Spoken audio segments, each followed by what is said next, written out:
안녕하십니까. 맨눈으로 세상의 흐름을 읽어드리는 Y타임스 정세 분석의 주북일입니다.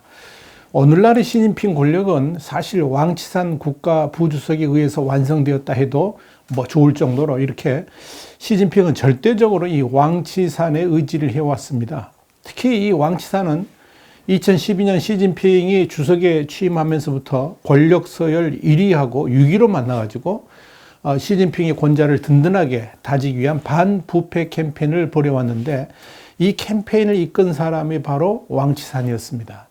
그뿐 아닙니다. 왕치산은 중국의 금융위기라든지 사스, 그러니까 중증 급성 호흡기 증후군 사태 기억나시죠? 이 사스 사태 때도 맨 앞에 서가지고 위기를 타파해간 시진핑의 해결사였습니다.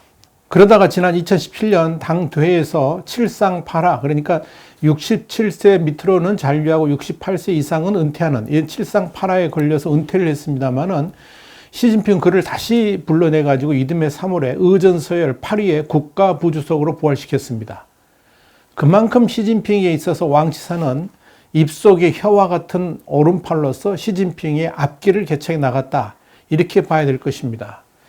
그야말로 막강한 권력과 완전한 신임을 받고 있는 이 왕치산에게 위기가 닥쳐왔습니다.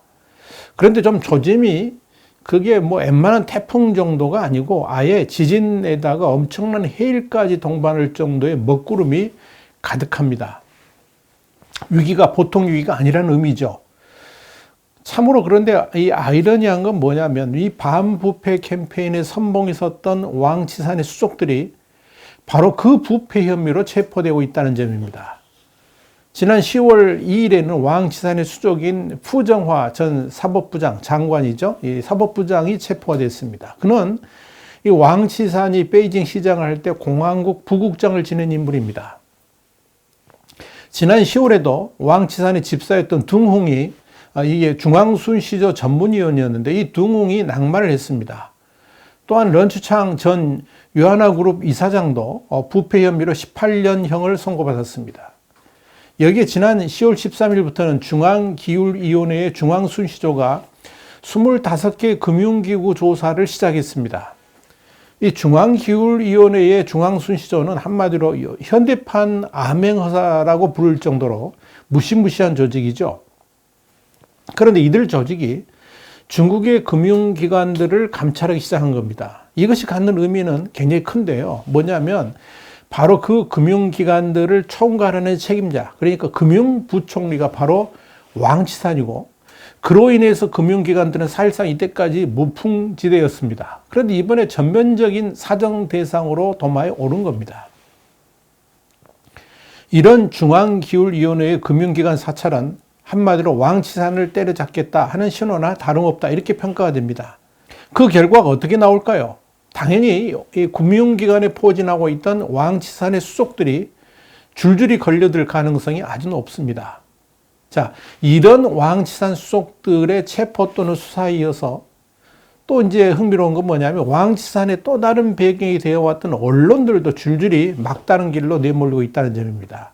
지난 20일 중국 공산당 정부 당국은 2016년 이후에 5년 만에 화이트리스트 언론 1358개를 발표했습니다.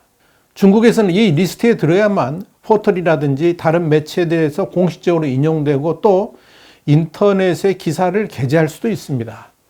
뉴스 서비스를 하는 이 정보기술 IT 업체들은 이 명단에 있는 기관의 글만 전파해야 되고 이를 어길 경우에는 처벌을 받게 됩니다. 그런데 이번에 이 화이트리스트가 지난 2016년보다 4배나 늘어났음에도 불구하고 탈락된 매체들이 있었습니다. 이 중에서 이제 눈에 띈 매체가 뭐냐면 바로 고위층 부패와 정보 실정에 관한 보도로 이름난 매체인데요. 차이신망입니다.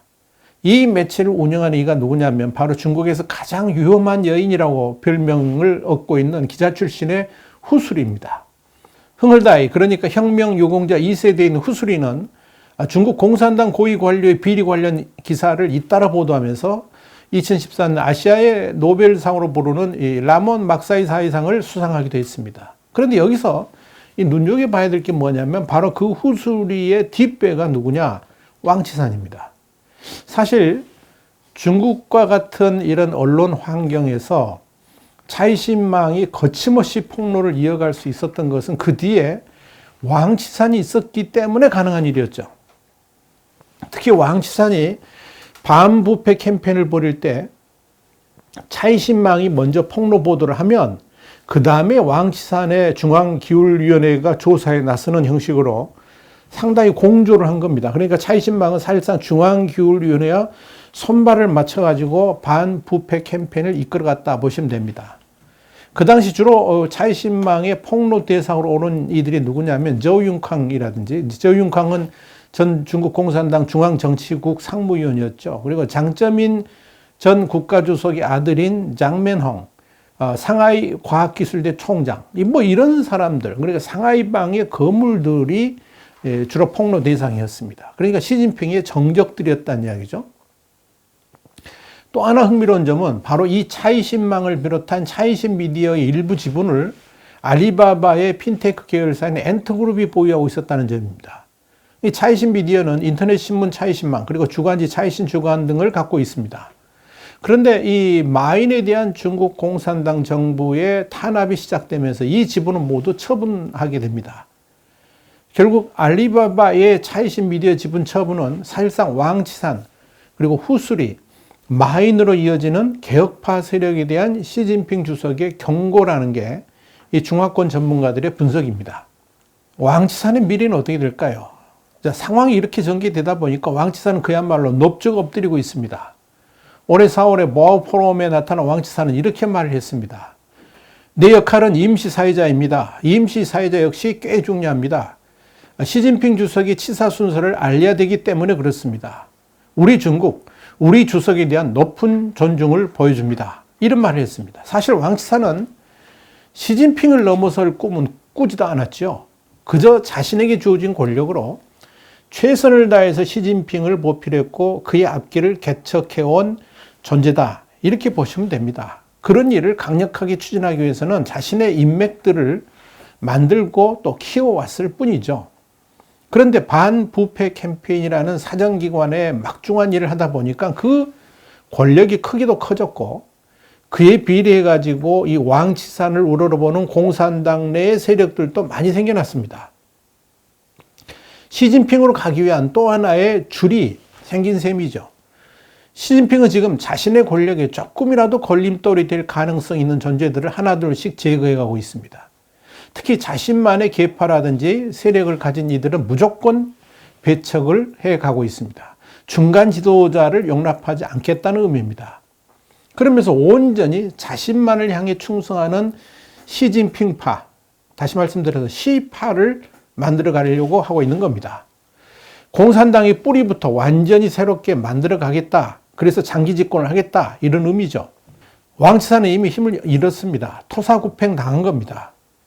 이건 시진핑의 통치 스타일이 권력 분점이라는 그동안의 중국 공산당 통치 방식에서 완전히 벗어났다는 것을 의미합니다. 그러면서 지금부터 시진핑의 시대를 열어가겠다는 의지를 강력하게 표출하고 있는 겁니다.